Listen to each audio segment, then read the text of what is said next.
Chaque soir, le décor semble familier. Les micros brillent, les candidats sourient, les chansons reviennent, et Nagui apparaît avec cette aisance qui a longtemps rassuré France 2. Mais derrière cette mécanique bien huilée, quelque chose se fissure.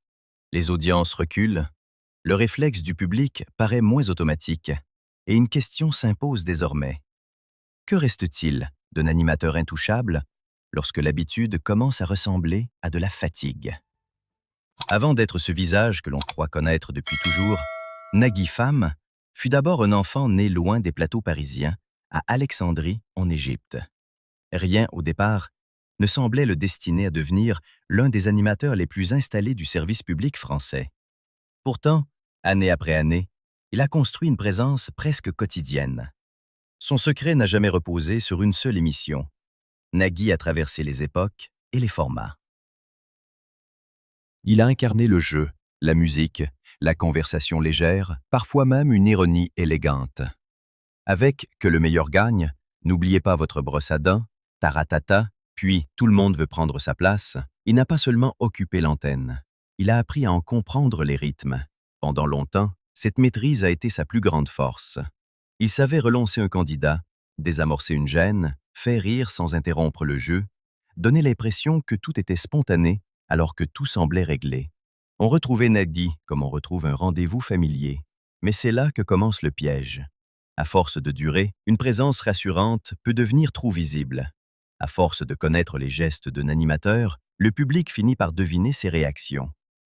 La petite phrase, le sourire en coin, la remarque complice, le ton de celui qui tient le plateau, tout ce qui faisait hier sa signature peut aujourd'hui donner l'impression d'un mécanisme répété. Il serait injuste de réduire son parcours à une fatigue récente. Nagui a marqué la télévision française parce qu'il a su créer un lien durable avec la musique et le jeu populaire. Mais l'histoire des grands animateurs montre toujours la même chose. Le succès prolongé exige une transformation. Le public aime les visages connus, mais il se lasse, tant ces visages semblent ne plus se mettre en danger. La vraie question n'est donc pas de savoir si Nagui plaît encore ou non. Elle est plus profonde. Comment un homme devenu presque institutionnel peut-il continuer à surprendre? Lorsqu'un animateur appartient trop longtemps au décor, il risque de ne plus être regardé comme une présence vivante, mais comme une habitude. Nagui n'est pas arrivé à ce moment par faiblesse, mais par excès de réussite. Son nom a longtemps suffi à rassurer France 2. Désormais, ce même nom doit prouver qu'il peut encore créer de l'attente. N'oubliez pas, Les Paroles n'a jamais été une simple émission de karaoké. Sa force venait de mélanges précis. Des chansons connues, des candidats ordinaires, un orchestre et cette impression que chacun pouvait jouer depuis son canapé. On n'y venait pas seulement pour gagner de l'argent, mais pour retrouver une mémoire commune. Pendant des années, cette formule a semblé imbattable. Elle avait la simplicité des grands rendez-vous populaires. Pas besoin de règles compliquées ni d'intrigues à suivre. Il suffisait d'écouter, de reconnaître une mélodie, de chercher les mots manquants avant le candidat. Dans un paysage télévisuel bruyant, cette facilité était un atout immense. Mais une mécanique trop parfaite révèle ses limites. Les mêmes entrées, les mêmes échanges, les mêmes plaisanteries, les mêmes moments de suspense reviennent soir après soir. Ce qui donnait autrefois une sensation de fidélité peut, avec le temps, devenir une impression de boucle. Le téléspectateur n'est pas hostile, il connaît simplement trop bien le chemin. Les maestros, les masters, les éditions spéciales et quelques variations de règles ont tenté d'apporter du relief. Ces ajustements montrent que la production sait qu'un format vivant doit se renouveler. Pourtant, ils soulignent aussi une fragilité. Quand il faut multiplier les événements autour d'un jeu quotidien, c'est peut-être que le cœur du programme ne suffit plus toujours. Nagui reste l'élément le plus visible. Il relance, commente, plaisante, accompagne les hésitations et les victoires. Mais plus son rôle est central, plus la répétition devient perceptible. Le public ne regarde pas seulement les candidats chercher les paroles. Il observe aussi les réflexes de l'animateur, son rythme, sa façon d'occuper le silence. Le problème n'est donc pas que l'émission aurait perdu toute valeur. Elle fonctionne encore parce qu'elle repose sur une idée solide. Mais la télévision ne récompense pas seulement ce qui fonctionne. Elle récompense ce qui donne envie de revenir demain. Et là, quelque chose semble moins évident. N'oubliez pas, les paroles ressemblent à une maison familière dont les murs tiennent debout, mais dont les fenêtres mériteraient d'être ouvertes. Le public n'a pas quitté la pièce. Il attend peut-être simplement qu'un courant d'air nouveau y entre. Les audiences ne racontent jamais toute une histoire, mais elles savent parfois indiquer le moment où une certitude commence à trembler. Pour N'oubliez pas les paroles, le signal n'est pas celui d'un effondrement brutal. Il ressemble plutôt à une lente perte d'élan.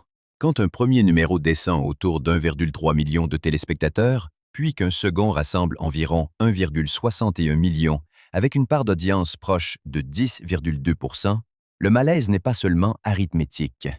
Pour beaucoup d'émissions, ces chiffres resteraient honorables. Pour un rendez-vous présenté comme une valeur sûre de l'avant-soirée, ils prennent une autre signification. Le plus préoccupant n'est pas une soirée difficile. La télévision connaît des accidents, des contre-programmations, des jours de fatigue. Le football et les feuilletons concurrents peuvent déplacer le public. Mais lorsqu'une baisse est évoquée sur un an, avec environ 150 000 téléspectateurs perdus en moyenne, le problème devient plus profond. Cela ne veut pas dire que Nagui est rejeté massivement. Ce serait trop simple. Cela signifie plutôt que le réflexe s'affaiblit. Autrefois, France 2 pouvait compter sur une fidélité presque mécanique. On allumait l'émission sans réfléchir parce qu'elle faisait partie du paysage. Aujourd'hui, ce geste paraît moins naturel. Dans cette nuance se trouve tout l'enjeu. Un téléspectateur ne quitte pas toujours une émission avec colère. Parfois, il s'éloigne doucement, sans déclaration, sans rupture nette. Il regarde autre chose une fois, puis deux. Il revient moins souvent. Il garde une affection pour le programme, mais n'éprouve plus l'urgence de le retrouver. Pour Nagui, ce déplacement est délicat. Son talent repose depuis longtemps sur la confiance. Il parle comme quelqu'un qui sait que le public est là.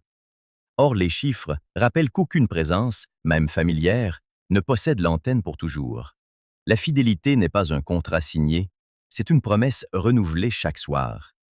Le vrai danger n'est donc pas la chute d'un jour. C'est l'installation d'un doute. Si N'oubliez pas les paroles n'est plus un automatisme, France 2 doit comprendre pourquoi. Et Nagui doit entendre ce que les chiffres murmurent derrière le décor.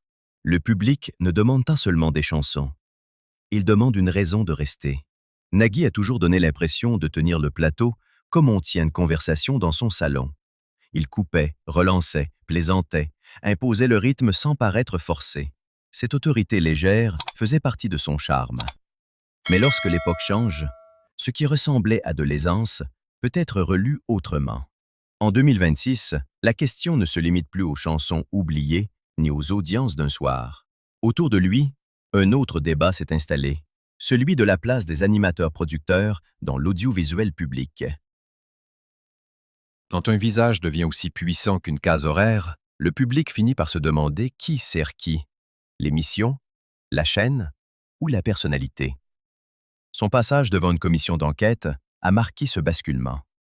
Il ne s'agissait plus de savoir s'il faisait rire les candidats, mais de comprendre un système où un animateur peut aussi produire, négocier et occuper l'antenne. Nagui s'est défendu, rappelant que les sommes évoquées autour de lui ne correspondaient pas à de l'argent personnel direct. Pourtant, le doute était déjà là. Ce soupçon est cruel pour un homme dont la force a longtemps été la proximité. Le téléspectateur voyait en lui un compagnon du soir, pas un symbole de mécanisme opaque. Mais à force de durer, la popularité se transforme en pouvoir, et le pouvoir attire toujours les questions. Ce n'est pas une condamnation, seulement le prix d'une position trop visible. Même son départ annoncé de la bande originale, après tant d'années sur France Inter, ajoute une nuance à ce moment particulier. Ce retrait ne ressemble pas à une fuite, plutôt à un signe de transition. Comme si Nagui lui-même sentait qu'une page devait tourner, ou du moins que sa présence devait être repensée. Le paradoxe est là. Nagui reste capable de porter un plateau avec une facilité évidente. Mais il ne peut plus seulement compter sur cette facilité. Son image doit répondre à deux attentes. Divertir sans donner l'impression de s'imposer, durer sans paraître confisquer la place. Le vrai défi n'est donc pas de prouver qu'il sait encore animer. Cela, personne ne peut le nier. Le défi est plus intime. Accepter que le contrôle ne suffit plus. Le public ne veut plus seulement un maître du jeu. Il veut sentir qu'en face de lui, l'homme accepte lui aussi d'être interrogé. Pour Nagui, la question n'est plus de savoir s'il a encore une place à la télévision. Cette place existe, construite par des années de travail, de succès et de fidélité. Mais elle ne suffit plus à garantir l'avenir. Dans un paysage où les habitudes se brisent vite, rester connu ne veut pas dire rester nécessaire. France Télévisions se trouve face au même dilemme. Faut-il protéger une formule qui a longtemps rapporté de la stabilité ou prendre le risque de la bousculer avant que l'usure ne devienne trop visible? Changer brutalement. N'oubliez pas, les paroles seraient dangereux. Ne rien changer le serait peut-être autant. Le programme a encore des forces réelles. La musique demeure un lien immédiat. Les candidats apportent parfois une émotion sincère. Le public aime reconnaître une chanson, deviner un mot, partager une victoire. Rien de cela n'a disparu. Mais ces qualités doivent retrouver de l'air. Elles doivent surprendre au lieu de rassurer. Nagui pourrait transformer cette période de doute en occasion rare. Il n'a plus à prouver qu'il sait tenir une émission. Il doit montrer qu'il sait abandonner certains réflexes, laisser plus de place au silence, aux candidats, aux imprévus, à une simplicité moins contrôlée. Le public pardonne beaucoup à ceux qui acceptent de changer devant lui. Son lien avec la musique, notamment à travers Taratata, rappelle qu'il peut encore incarner autre chose qu'un jeu quotidien.